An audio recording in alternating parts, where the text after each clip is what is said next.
तो hi, welcome to our YouTube channel for AS smart learning.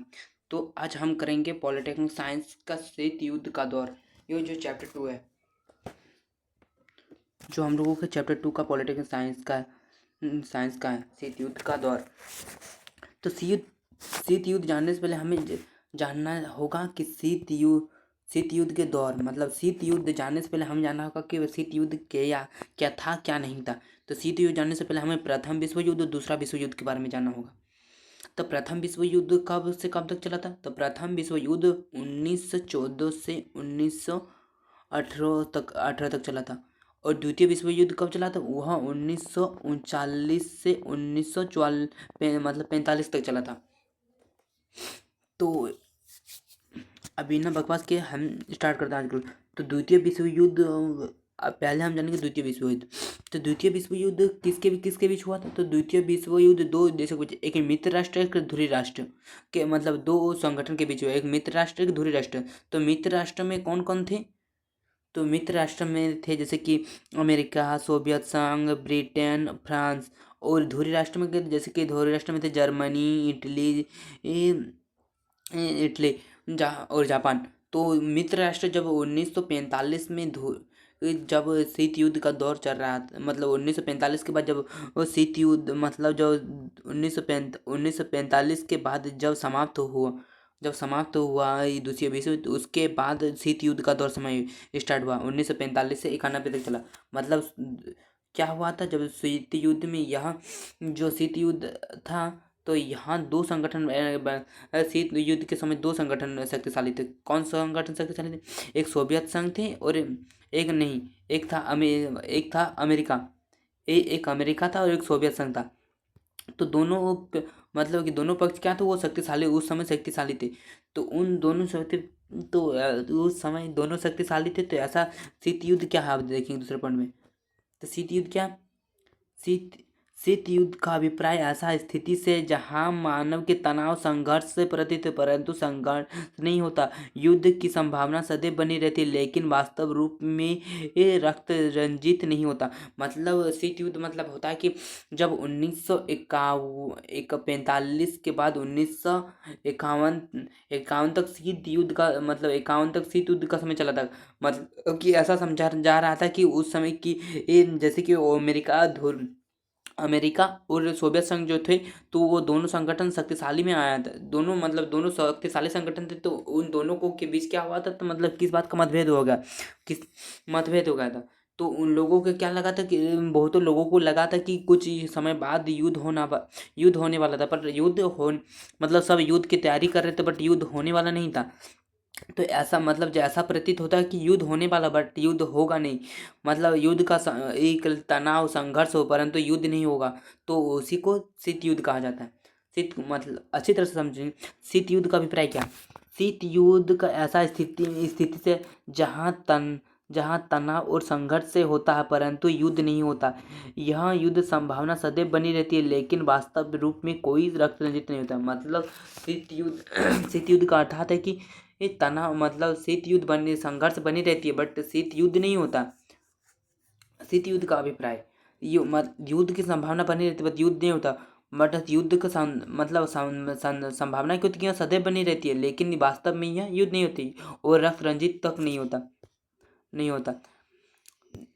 दूसरे point में देखेंगे कि ऐसे शीत युद्ध 1945 से 91 के दौरान जो अमेरिका और सोवियत संघ के बीच जो देखने को मिला, लेकिन दोनों के बीच तनाव की स्थिति थी लेकिन कोई युद्ध नहीं हुआ।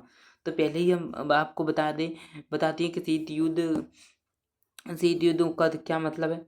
तो जब 1991 और 1995 और 1991 के बीच ऐसा अमेरिका और सोवियत संघ का क्या तनाव मतलब ये बीच ऐसा लग रहा था कि युद्ध होने वाला, बट युद्ध नहीं, और दोनों के बीच संघर्ष और तनाव का स्थिति था लेकिन युद्ध नहीं हुआ। तो दूसरे पॉइंट में देखेंगे ध्रुवीय विश्व मतलब अमेरिका और ध्रुवीय सोवियत संघ। तो यूएसए अमेरिका हो गया, यूएसएसआर हो गया आपका सोवियत संघ। तो अमेरिका और सोवियत संघ दो हिस्सों में बांट गए और दोनों खेमों में बट गया। मतलब क्या हुआ कि सोवियत संघ अमेरिका जो मित्र राष्ट्र के साथ दोनों थे, तो उन दोनों बाद में क्या दोनों शक्तिशाली थे, तो यहाँ दो ध्रुवीय विश्व में बट गए। तो दो ध्रुवीय विश्व में यह सोवियत संघ और विश्व जो मतलब दो खेमों में बट गए। एक अमेरिका और सोवियत संघ मतलब दो अलग अलग दो खेमों में बट गए। तो वो एक तरफ एक खेमा क्या कहलाए, एक खेमा कहलाए पश्चिमी खेमा और दूसरा कहलाए पूर्वी खेमा। तो वहाँ जो युद्ध बटा था, तो अमेरिका और सोवियत संघ, तो उन खेमों को क्या कहा जाता है, उन खेमों को एक कहा जाता है पश्चिमी खेमा और दूसरा कहा जाता है पूर्वी खेमा। मतलब अब कि बताया गया इस जो ये किनारा दिखाया जा रहा है कि बताया जा रहा है कि जो इधर जो पश्चिमी देश रहते थे, पश्चिमी देश एक बर्निल के पहला जो था, बर्निल की दीवार कहाँ पर है, तो पहले जो ये पश्चिमी ये बॉर्डर है बर्निल की दीवार, ये है बर्निल की दीवार। तो इस पश्चिमी देश में रहने वाले देशों को क्या कहा जाता है, जैसे कहा जाता ये पश्चिमी खेमा, और दूसरे पूर्वी खेमा रहने वाले देशों को क्या कहा जाता है, पूर्वी खेमा। तो इससे पहला देश जो अमेरिका था, तो उसे पहला दुनिया माना जाता है और सोवियत संघ को दूसरा दुनिया माना जाता है। तो बर्निल की दीवार के बारे में अच्छी तरह से पढ़ेंगे। तो बर्निल की दीवार जो ये बेस की देश ये लाल पॉइंट की दिखाई दे रही है, तो ये है बर्निल की दीवार जो पीले रंग की, तो ये है बर्निल की दीवार। तो इधर के देश को यूएसए माना जाता है और इधर के देशों को, पूर्वी देशों को क्या कहा जाता है, यूएसएसआर कहा जाता है। इस देशों को क्या कहा जाता है, यूएसएसआर कहा जाता है। और इस देशों को क्या कहते हैं, यूएसए, जो वो पश्चिम साइड में रहते थे। तो बर्निल की दीवार जो थी, तो दूसरे निकले पश्चिमी खेमा लोगों को कहा जाता है और पूर्वी लोगों को यूएसएसआर कहा जाता है, मतलब सोवियत संघ। तो जब शीत युद्ध के दौरान दोनों महाशक्तिकारों के बीच कैसा माहौल था, मतलब जो अब शीत युद्ध हुआ तब दोनों थे, तो वह दोनों के शक्तिशाली के बीच कैसा माहौल था, तो उन लोगों के बीच कैसा माहौल था, तो जैसे कि उन लोगों को ऐसा प्रतीत हो रहा था कि युद्ध होने वाला है, बट युद्ध हुआ नहीं। और ऐसा लग रहा था कि कुछ दिनों बाद युद्ध होगा दोनों के बीच युद्ध। तो क्या हुआ था, युद्ध हुआ नहीं हुआ। तो दोनों के बीच क्या हुआ था, तो मतलब ऐसा प्रतीत हो रहा कि युद्ध होने वाला है, तो युद्ध हुआ नहीं। तो क्या ऐसा माहौल था, तो जब दोनों शक्तिशाली के बीच ऐसा माहौल था, तो कैसा माहौल था, तो इसी पॉइंट में पढ़ेंगे। तो जैसे कि युद्ध जैसी स्थिति होगी, मतलब ऐसा प्रतीत हो रहा था कि युद्ध होने वाली है, युद्ध होने वाली हो सकती है। और दूसरे पॉइंट में हथियार की होड़, मतलब लोग क्या कर, सोवियत संघ और अमेरिका जो थे, तो उन लोग हथियार इकट्ठा कर रहे थे, मतलब इकट्ठा कर रहे कि युद्ध होने वाली है, तो इसके लिए जो होड़ थी, तो उन लोगों को जो हथियारों की होड़ लगा रही थी, मतलब इकट्ठा कर रही थी। और शक्ति को बढ़ाने का प्रयास जो सोवियत संघ और अमेरिका थी, तो उन लोगों क्या चाहते थे कि और उन दोनों अपने शक्ति को बढ़ाना चाहती थी उन दोनों। दूसरे पॉइंट में संघर्ष की स्थिति, मतलब संघर्ष की ऐसा प्रतीत हो कि दोनों के बीच ऐसा संघर्ष होने, बहुत भयानक संघर्ष होने, और तनाव की स्थिति, मतलब बहुत से लोग क्या भय में थे, और बहुत से लोगों की क्या होता है, तनाव, मतलब गलत बताया जाता है, और तनाव स्थिति में बहुत थे। और बहुतों लोगों का क्या होता है, वो भय की स्थिति में थे कि लोगों को एक जगह से दूसरा जगह छोड़कर जाना हो सकता है, नहीं भी जाना सकते। इसी तरह लोगों को, बहुतों लोग क्या हुए, तो इस स्थिति में मतलब क्या होता है, तो बहुत से लोगों के भाई की स्थिति में थे बहुत से लोग। तो ध्रुवीय का अंत के बारे में पढ़ेंगे, मतलब दो ध्रुवीय का अंत किस प्रकार हुआ। तो यूएसए जो थी, तो इन लोगों को यूएसए कहा जाता है, और इस देश सोवियत संघ को यूएसएसआर कहा जाता है। ये एमसीक्यू में पूछा जाता है, शायद पूछा जाता है यूएसए किसे कहा जाता है, यूएसए अमेरिका को कहा जाता है। यूएसए किसे कहा जाता है, यूएसए अमेरिका को कहा जाता है। और यूएसआर किसे कहा जाता है, यूएसआर कहा जाता है सोवियत संघ को एसआर कहा जाता है। तो जिस पॉइंट में देखेंगे कि मौजूद ध्रुवीय अंत सोवियत संघ और यूएसए मतलब अमेरिका।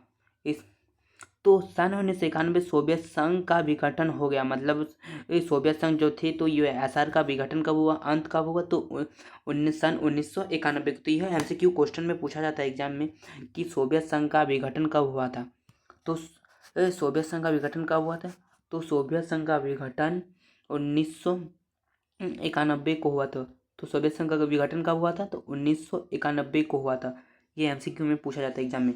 और इस प्रकार दो ध्रुवियों का अंत हुआ, मतलब क्या हुआ कि जो जब सोवियत संघ का अंत हुआ तो इसी प्रकार दो ध्रुवीय का अंत हुआ। मतलब जब यूएस यूएसआर ऐसा मतलब यूएसए जब थी, मतलब अमेरिका और सोवियत संघ थी, तो सोवियत संघ के विघटन हो गया, जिससे अमेरिका ही पहला देश रह गया और विश्व का एकमात्र महाशक्तिशाली यूएसए बच गया। और विश्व का एक महाशक्तिशाली थी तो जो अमेरिका थी वहाँ बच गई और विश्व का एक ध्रुवीय हो गया। मतलब जो पहले क्या हुआ था 1991 से पहले जो 19 तो दो ध्रुवीय थी, तो दो ध्रुवीय वो जब थी, तो जब दो ध्रुवीय थी तो जो सोवियत संघ का 1991 में विघटन हो गया, तो उसके बाद क्या हुआ, तो दो ध्रुवीय का अंत हो गया और विश्व में क्या हुआ, एकमात्र ही शक्तिशाली बची थी। तो उस शक्तिशाली का नाम क्या बचा था, उस शक्तिशाली का नाम था अमेरिका, यूएसए। और यहाँ तो विश्व का जो दो ध्रुवीय थी तो वहाँ एक ध्रुवीय हो गई, और बाद में जाके एक ध्रुवीय हो गई। एक ध्रुवीय विश्व में, दूसरे पॉइंट में एक ध्रुवीय सोवियत। अब दूसरे पॉइंट में देखेंगे सोवियत प्रणाली। तो रूस ने 1917 में समाजवादी क्रांति के बाद समाजवादी सोवियत गणराज्य यूएसएसआर अस्तित्व में आया। मतलब रूस में जब 1917 की एक समाजवादी क्रांति के बाद समाजवादी सोवियत संघ गणराज्य 1900 यूएसआर का अस्तित्व आया। मतलब रूस में ये समाजवादी क्रांति जब हुआ था तो 1917 में सोवियत संघ का ही गठन और सोवियत संघ का भी गठन किया गया था 1917 में ही। जब सोवियत ये एमसीक्यू में भी पूछा जाता है कि ये सोवियत संघ का गठन कब किया गया था और कहाँ पर किया गया था, तो रूस 1900 और कहाँ किया गया था, रूस 1917 को किया गया था। तो यह किस कारण किया गया था, समाजवादी क्रांति, मतलब जो समाजवादी क्रांति के बाद एक मतलब समाजवादी सोवियत गणराज्य के अस्तित्व में आया था, तो उसी को सोवियत संघ कहा था। और इस क्रांति जो पूंजीवादी व्यवस्था के विरुद्ध थी, जो सोवियत प्रणाली थी तो वह क्या थी, तो यह जो पूंजीवादी अर्थव्यवस्था की वह विरुद्ध थी और समाज के आदर्शों और समानता मूलक समाज की जरूरत प्रेरित थी। मतलब क्या होता है, तो वहाँ समाज के जो आदर्श थे वो वहाँ क्या एक समान मानते थे और उसकी जरूरतों को प्रेरित होते थे, जिससे निजी संपत्ति की सांस्था को समाप्त करने और समाज की समानता पर सिद्धांत पर सचेत रूप से रचने की बड़ी कोशिश की गई थी। और इसमें क्या क्या था, जब पूंजीवादी क्रांति मतलब लोग अपना निजी क्रांति मतलब निजी पैसा बढ़ा ये निजी पूंजीवादी बढ़ाने मतलब निजी पूंजी बढ़ाना चाहते थे, तो वहाँ उस पर विरोध किया गया था निजी संपत्ति का, तो मतलब सोवियत प्रणाली में। और क्या हुआ था, तो उसमें समाजवादी जो थी तो समाजवादी सिद्धांत, तो उसको क्या कहते उसको मतलब सही के लिए उसको मतलब आगे बढ़ाने की कोशिश की गई थी सोवियत प्रणाली में। और इसमें यह एमसीक्यू में पूछा जाता था कि ये सोवियत प्रणाली किस व्यवस्था के विरोध की गई थी, तो यह इसका आंसर होगा समाजवादी व्यवस्था की वह विरोध की गई थी, मतलब पूंजीवादी व्यवस्था की वह विरोध की गई थी। उस सोवियत प्रणाली की क्या क्या विशेषताएं, दूसरे पॉइंट में देखेंगे सोवियत मतलब जो सोवियत प्रणाली थी उसकी क्या क्या विशेषताएं थी। तो सोवियत प्रणाली क्या क्या विशेषताएं थी, पूंजीवादी का विरोध, मतलब तो जो सोवियत प्रणाली थी वह पूंजीवादी के विरोध करती थी और समाज के आदर्शों को प्रेरित थी, और जो वहाँ थी तो वह समाज के आदर्शों से वह प्रेरित थी। और सोवियत प्रणाली को नियोजित व्यवस्था थी, और जो सोवियत प्रणाली थी तो वहाँ नियोजित रूप से व्यवस्थित थी, तो वहाँ किस व्यवस्था थी। और कम्युनिस्ट पार्टी समाजवादी पार्टी का दबदबा था, मतलब वो उसमें क्या हुआ था, जो सोवियत प्रणाली विशेषताओं में, तो वो कम्युनिस्ट पार्टी और समाजवादी पार्टी थी उसका भी मतलब उनका पर वह दबदबा रखा था। और न्यूनतम जीवन स्तर की सुविधाओं को नागरिकों को उपलब्ध थी। और इसमें क्या होता है, जो न्यूनतम थी जीवन स्तर तो उसमें भी यह सुविधाओं की उपलब्ध थी इसमें। और बेरोजगारी नहीं थी और उन्नत संचार प्रणाली थी, और इसमें बेरोजगारी नहीं, तो इसमें क्या हुआ था, इसमें उन्नत संचार थी। और मल्लिकीत का प्रमुख रूप राज्य का स्वामित्व था, और इसमें क्या हुआ था, मल्लिकत का प्रमुख राज्य का स्वामित्व में यह था। दूसरे पर में घरेलू उपभोक्ता उद्योग की काफ़ी विकसित हुई, और इसमें जो घरेलू उपभोक्ता थी, मतलब घरेलू उपभोक्ता जैसे घरेलू उद्योग जो निजी उद्योग के लिए खोलते थे, तो उसका भी तो विरोध किया गया था। तो मतलब घरेलू जो छोटे मोटे उद्योग होते तो उसका भी यहाँ विकसित होता था, और पिन से लेकर कार तक निर्माण होता था। और इसमें क्या होता था, पिन से लेकर कार तक घरेलू उद्योगों में बहुत निर्माण होता था। और यहाँ बनने वाली वस्तुएं जो गुणवत्ता में पश्चिमी देशों के मुकाबले पीछे थी। और यहाँ पर जो बनने वाली वस्तु थी उसकी गुणवत्ता क्या थी, तो जो पश्चिमी देशों में पश्चिमी देशों के मुकाबले जो थी, तो उसके मुकाबले यह पीछे थी। और दूर दराज इलाकों में जाने के लिए आगमन के साधन विकसित थे। और दूर मतलब एक स्थान से दूसरे स्थान तक, दूर जाने के स्थान तक, तो वहाँ की आगमन स्थान के लिए भी वह विकसित थे, जाने के लिए गाड़ियाँ भी विकसित की गई थी। और सोवियत संघ की किसी चीज़ का यदि अच्छी होती है उसका बुराई भी कुछ होता ही है, तो उसको सोवियत संघ की विशेषताएं अब खामियां देखेंगे। मतलब सोवियत संघ की विशेषताएं किसी चीज यह हमेशा होता है कि किसी चीज़ की अच्छा क्वालिटी हो तो उसका बुरा क्वालिटी हमेशा कुछ होता ही है। तो सोवियत संघ की खामियां क्या थी, जनता की आकांक्षा को पूरा ना कर पाना। मतलब जो जनता थी उसकी आकांक्षाएं थी, तो उनको आकांक्षा को वो पूरा करने में असंभव मतलब वो कर नहीं पाई जो सोवियत संघ की ये आकांक्षाएं थी। और सोवियत प्रणाली को नौकरशाहों को शिकंजा कसता चला गया। मतलब जो सोवियत संघ प्रणाली थी तो उसकी नौकर जो शाही थी उसका भी शिकंजा करता चला गया था। और एक पार्टी जो राजनीतिक अंकुश कम्युनिस्ट पार्टी थी, और एक पार्टी राजनीतिक का पर अंकुश पार्टी थी, उस पार्टी का क्या नाम था, कम्युनिस्ट पार्टी थी। और साधनों के अधिकतम उपयोग जैसे परमाणु हथियार पर, और साधनों का इसमें क्या हुआ था, अधिकतम उपयोग किया गया था, जैसे कि परमाणु हथियारों पर इत्यादि इसमें किया गया था। और दूसरे पॉइंट में ये प्रौद्योगिकी और बुनियादी ढांचे में पश्चिम के देशों की तुलना पीछे होना। मतलब प्रौद्योगिकी जो इसके मतलब जो ये विकसित डेवलपमेंट के हिसाब से थी, जो प्रौद्योगिकी और बुनियादी के ढांचों से जो पश्चिम देश जैसे कि अमेरिका सब, तो उन देशों की तुलना में यह पीछे थी सोवियत प्रणाली। और रूस का बारहवें होना था। मतलब रूस का जो ये बारहवें होना भी था। और गोर्बाचेव के द्वारा किए गए सुधारों का विरोध किया गया था। मतलब जो गोर्बाचेव थे तो उसके कुछ सुधार किए गए थे गोर्बाचेव के द्वारा, जो रूस के मतलब रूस के रहने वाले तो सोवियत संघ में, तो उसका भी विरोध किया गया था। और अर्थव्यवस्था में गति विरुद्ध होना, और उपभोक्ता की वस्तुओं में कमी होना। और अर्थव्यवस्था में यह क्या हुआ था, इसमें एक गतिरुद्ध हो गया था, मतलब धीमे हो गए इसका अवस्था जो मतलब इसकी व्यवस्था थी, तो उसकी वो जो विकसित डेवलपमेंट के हिसाब से थी, तो वह बहुत कम स्पीड से हो रही थी। और उपभोक्ता की वस्तुओं में भी यह कमी हुई थी। और मिसाइल का गोर्बाचेव जो सुधारने की कोशिश की, तो मिसाइल गोर्बाचेव ने 1950 में कम्युनिस्ट पार्टी जो महासचिव बने। मतलब मिसाइल जो गोर्बाचेव कम्युनिस्ट पार्टी के एक महासचिव बने थे। और पश्चिमी देशों के समय जो सूचना प्रौद्योगिकी के मामलों में काफ़ी आगे निकल चुके थे। और सूचना प्रौद्योगिकी मतलब जो पश्चिमी देश से सूचना प्रौद्योगिकी थे, तो उसके मुकाबले यहाँ क्या होती, वहाँ बहुत आगे पहुँच चुकी थी। और मिखाइल गोर्बाचेव ने सोवियत संघ को पश्चिमी देशों के बराबर लाने के लिए सुधार प्रयास किए। मतलब जो मिखाइल गोर्बाचेव थे, तो उन लोगों पश्चिमी देश को सोवियत संघ थे, तो पश्चिमी देशों को बराबर लाने में बहुत कोशिश की। और आर्थिक राजनीतिक सुधारकों में तांत्रिक मतलब क्या, आर्थिक आर्थिक और राजनीतिक सुधारकों में लोकतांत्रिकरण की नीति भी अपनाई गई थी।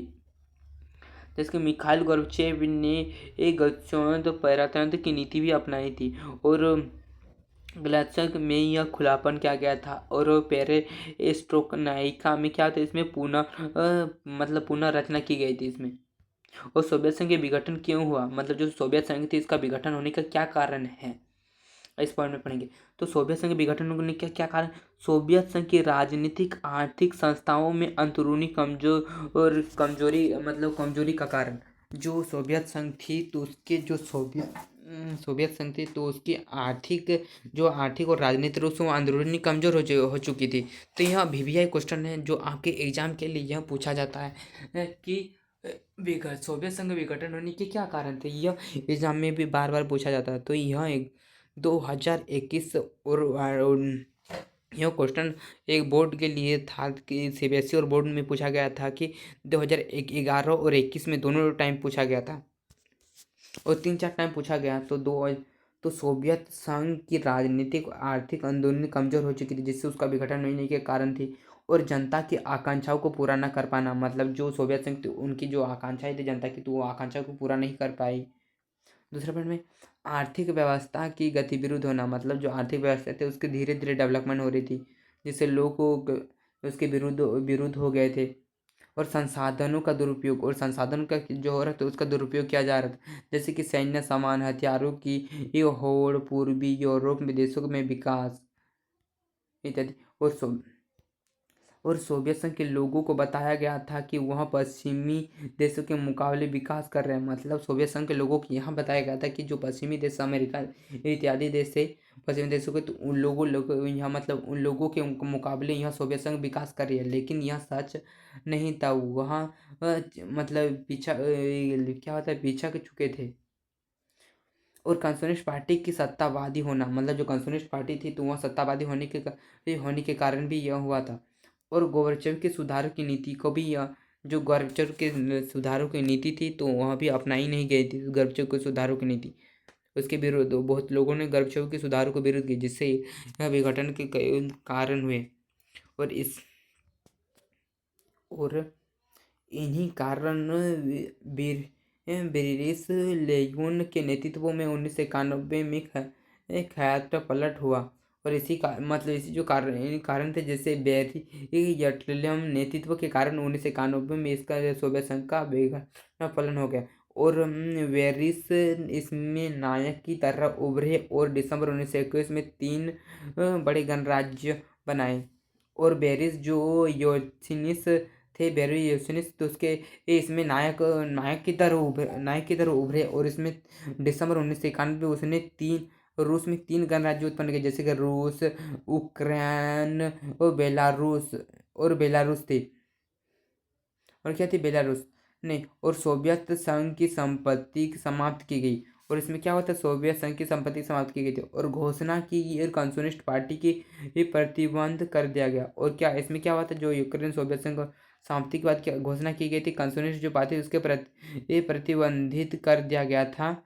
जो कम्युनिस्ट पार्टी प्रतिबंधित कर दिया था। और सोवियत संघ के विघटन के परिणाम, मतलब जो सोवियत संघ के विघटन का परिणाम क्या क्या था, तो वो पहले भी पढ़ चुके, दूसरे पॉइंट में हम देखेंगे अच्छी तरह से।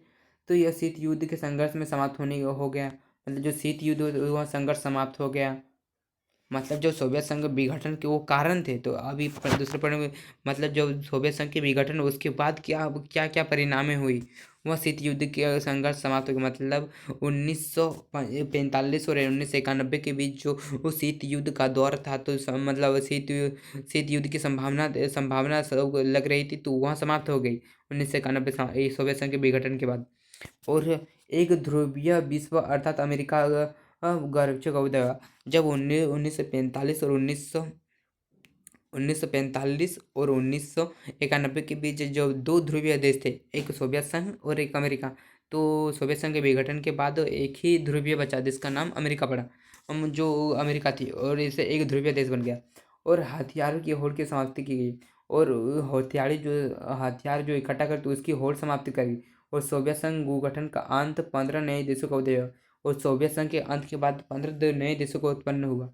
मतलब जो सोवियत 1991 और 1945 और 91 के बीच जो सोवियत संघ थे उसके जब अंत हुआ 1991 के बाद, और 15 नए देश उभरे।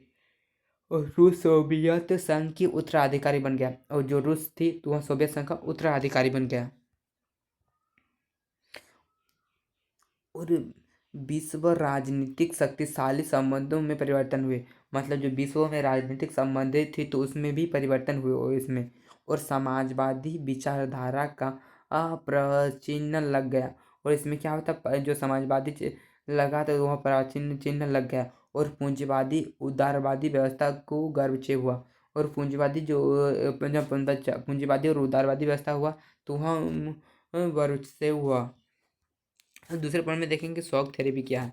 यह क्वेश्चन एग्जाम में पूछा जाए, तो एग्जाम में पूछा जाता है शॉक थेरेपी क्या है।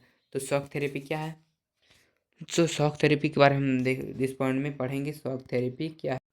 तो शॉक थेरेपी क्या है, शॉक थेरेपी सामान्य मतलब सामान्य सामान्य से जो सामान्य से बात थी वह साम्राज्यवाद के पतन के बाद सोवियत संघ के देशों को विश्व बैंक और अंतर्राष्ट्रीय मुद्रा कोष को वो निर्देशित मॉडल अपनाया गया था। मतलब जो साम्राज्यवाद के पतन के बाद एक सोवियत संघ ने क्या किया, सोवियत संघ के देशों ने विश्व बैंक और मुद्रा कोष के द्वारा एक निर्देशित मॉडल अपनाया। मतलब साम्राज्यवाद के पतन के बाद सोवियत संघ के देशों ने क्या किया, सोवियत संघ के देशों ने विश्व बैंक और अंतर्राष्ट्रीय मुद्रा कोष जो थे उसके निर्देशित से एक मॉडल अपनाया जिसे शॉक थेरेपी कहा जाता है। इस मॉडल के सामर्थ्य को छोड़ दिया। मतलब इस मॉडल में क्या हुआ था कि सामर्थ्य के मॉडल जो वो इस मॉडल में जो साम्राज्यवाद थी तो उसके मॉडल को छोड़ दिया और पूंजीवाद को अपनाया गया था। मतलब यहाँ साम्राज्यवाद को छोड़कर पूंजीवाद को अपनाया गया था शॉक थेरेपी में, जिसे हम शॉक थेरेपी के नाम से जानते हैं। जिस तो इसमें जो शॉक थेरेपी थी तो इसमें मतलब साम्राज्यवाद को छोड़ दी गई थी और एक पूंजीवाद को अपनाई गई थी।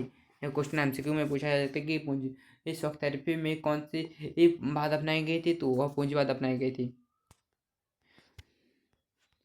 तो शॉक थेरेपी को अपनाने का क्या आरंभ हुआ, तो इसमें क्या हुआ था, शॉक थेरेपी थी उसको अपनाने का क्या प्रभाव, लाभ हुआ, हानि हुआ, और इसमें कोई भी प्रभाव नहीं हुआ दो टाइम। तो शॉक थेरेपी के परिणाम दूसरे पॉइंट में पढ़ेंगे। शॉक थेरेपी के परिणाम तो पूरे क्षेत्रों में अर्थव्यवस्था के तहत जो नहस हो गई, मतलब जो पूरे जो अर्थव्यवस्था थी तो उसके तहस नहीं, जब शॉक थेरेपी अपनाया गया तो पूरी अर्थव्यवस्था में तहस नहस हो गई थी और रूस के औद्योगिक ढांचा चरमरा उठा। जो रूस के औद्योगिक ढांचा थी वह चरमरा के उठ गई थी। बहुत लोगों को लाभ भी हुई, बहुत लोगों को हानि भी हुई और 90% लोग उद्योग निजी कंपनियां को वो बेचा गया। और जो बहुत से 90% कंपनियां थी सोवियत संघ में, तो उन लोगों को क्या हुआ, बहुत से कंपनियों को बेचना पड़ा था 90% कंपनियों को। और महत्वपूर्ण उद्योग जो काफ़ी कम कीमत पर औने पौने दाम पर बेचा गया। जो जब शॉक थेरेपी का परिणाम निकले तो उसमें क्या, बहुत से परिणामों में से उद्योग जो थे तो उसको बहुत कम दामों में भी कंपनियों को बेचा गया था और बेचा गया, जिससे लोगों को बहुत हानि हुई। और इससे इतिहास का सबसे बड़ी गराज सेल कहा जाता है। यह एमसीक्यू में पूछा जाता है एक शॉक थेरेपी के परिणाम को क्या कहा जाता है, तो शॉक थेरेपी के परिणाम को यह भी इतिहास का सबसे बड़ी गराज सेल कहा जाता है इसे। और रूसी मुद्रा जो में गिरावट हुई, जो रूसी मुद्रा रूबल थी तो उसमें भी गिरावट आ गई और महंगाई बढ़ गई। और उस समय क्या हो, तो महंगाई वो तेजी से आसमान चूम रही थी और खाद्यान्न में आयात करना पड़ा। और उसमें खाद्यान्न था उसमें आयात करना पड़ा था। और सरकारी रियासतें जो समाप्त कर दी गई थी, और सरकारी रियासतें बहुत से सरकारी जो रियासतें तो वह भी समाप्त कर दी गई थी। और अमीर और गरीब लोगों को तीखा मतलब भेजापन हुआ। और जो अमीर और गरीब लोगों में वो तीखा भेजा मतलब क्या विभाजन हुआ था। और इसके संघर्ष में तनाव में क्या प्रभाव पड़ा था, इसके संघर्ष में तो पूर्वी सोवियत संघ के जो कई राज्य जो संघर्ष की स्थिति में थे और रूस के चेतन्या दागिस्तान और अगलावादी हिंसा में थे। और इसमें क्या था, जो रूस के चैतन्या और दागिस्तान थे तो उसमें अगलावादी हिंसा तक उतर गए थे। और दागिस्तान जो 2001 में गृह युद्ध हुआ, और दागिस्तान में क्या होता है 2001 में गृह युद्ध की संभावना हुई थी। और जॉर्जिया के प्रांतों में स्वतंत्रता का मांग कर रहे थे। और जॉर्जिया के जो प्रांत थे तो वहाँ क्या हुआ, तो वहाँ स्वतंत्रता की मांग कर रहे थे। और मध्य एशिया में क्या हुआ था, तो मध्य एशिया में यहाँ पेट्रोलियम के बड़े भंडार में फायदा हुआ। और यहाँ यहाँ क्या होता है, पेट्रोलियम के बड़े भंडार में हुआ तो मध्य एशियाई गणराज्य में। और तेल के कारण जो बाहरी शक्तियों को वो प्रतिस्पर्धा था उसका नुकसान हुआ। और 9/11 के बाद अमेरिका ने सैन्य ठिकाना चाहता था। और 9/11 बाद क्या हुआ, तो जो अमेरिका थी वह सैन्य का ठिकाना चाहते थे और रूस इन्हें अपने प्रभाव क्षेत्र को मानता था। और इसमें क्या होता है, रूस जो था इन्हें अपने प्रभाव क्षेत्र में मानता था। चीन व्यापार में लाभ चाहते थे। और चीन क्या होता है, व्यापार में लाभ कमाना चाहता था। यूक्रेन कगिस्तान और इसमें क्या होता है, यूक्रेन कगिस्तान इत्यादि देश थे जॉर्जिया शासन के विरोध जो थे उसके विरोध आंदोलन कर रहे थे। और मध्य एशिया में इसके क्या प्रभाव पड़े थे, और मध्य एशियाई गणराज्यों में तो ये युग का स्थल में बताया गया युग में देश में क्या प्रभाव पड़ा। दूसरे पॉइंट में देखेंगे यूरोप में क्या प्रभाव पड़े थे। यूरोप में क्या प्रभाव पड़े थे, तो यूरोप में प्रभाव पड़े थे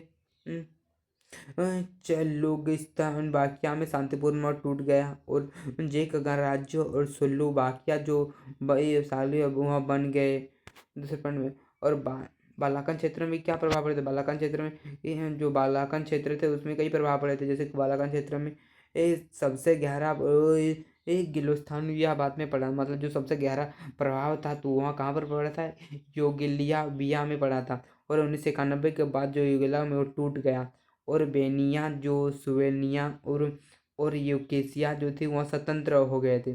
और नाटो का हस्तक्षेप गृह युद्ध हुआ, और जो नाटो का हस्तक्षेप तो वहाँ गृह युद्ध में बदल गया। और पूर्व समय में भारत में ये क्या प्रभाव पड़ा था उस टाइम, तो भारत में क्या प्रभाव पड़ा था, तो भारत में पूर्वी जो समाजवादी थे वो अच्छे संबंध बनेंगे। जो वो पहले भी यहाँ रूस के साथ अच्छे संबंध थे भारत की, और अभी भी है। और रूस के साथ भारत में विशेष मजबूत रिश्ते बने, और भारत और रूस के बाद वहाँ क्या हुई 1991 के बाद वहाँ विशेष मजबूत रिश्ते बने, और दोनों बहुध्रुवीय विश्व का पक्षधर हो गए। और दोनों ध्रुवीय क्या तो वहाँ विश्वधर के पक्षधर बने। और वार्ता संयुक्त राज्य